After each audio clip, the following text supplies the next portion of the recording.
Alrighty, friends, we're back with your favorite podcast of the week. It's Location Weekly. This is episode number 659, and we are recording on February the 25th. Yes, the month is almost done already. Brianna's been away for a little bit. She's back today, refreshed and ready to go. How are you? Yeah, I'm good. I miss being here with you guys. But I'm great. I had a little bit of family time and some work travel as well. So both really awesome trips. I was out in Idaho for the Coachella Winter Summit, and that was great. Just talking about like measurement across CTV and mobile and like attribution and kind of outcomes, like how we're kind of moving into that for a CTV focus. So that was great. Lots of great people there, and got to reconnect with many that I hadn't seen in some years.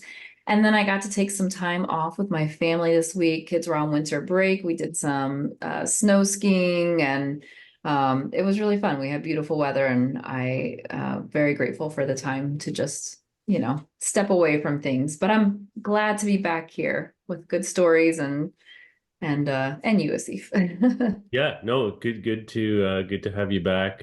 Karsten, thanks for filling in the last couple of weeks. Appreciated. Always. Yeah, it's busy time, right? It's we're full on into conference season now. I'm heading back on the road over the next few weeks. We have a couple of retail loco events in April in Europe and Mall of America.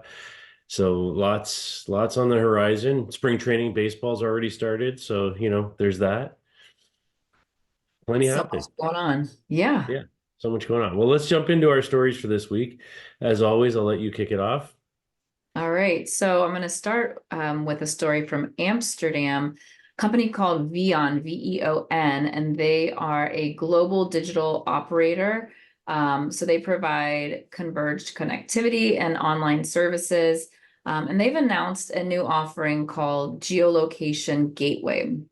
Now they've already implemented this. The first implementation has already launched in Uzbekistan, and this geolocation gateway was developed in partnership with Nokia and Infobip.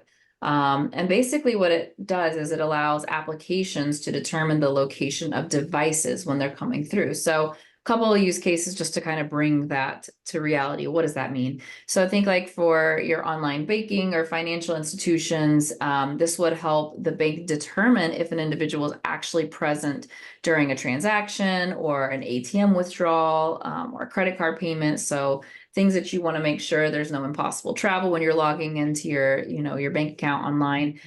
So that's a really cool use case. Another use case is, pretty like commercial standard advertising and marketing, where you think about enabling targeted communications at a specific time.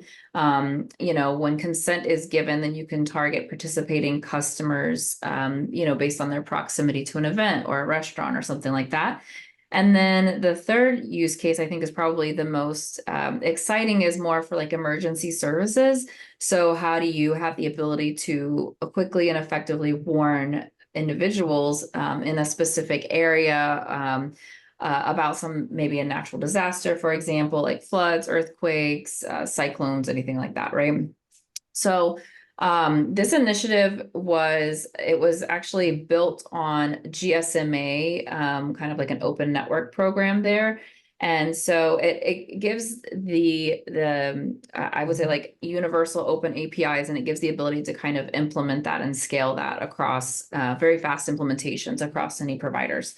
So obviously this was developed all in accordance with international privacy laws, and those data protections and regulations are all kind of buttoned up. And then for commercial applications, obviously there's that communication has been based off of the legal permissions and policies of the various jurisdictions. So something interesting that I noticed was that VEON is an operator that works with nearly 160 million customers and about 7% of the world's population.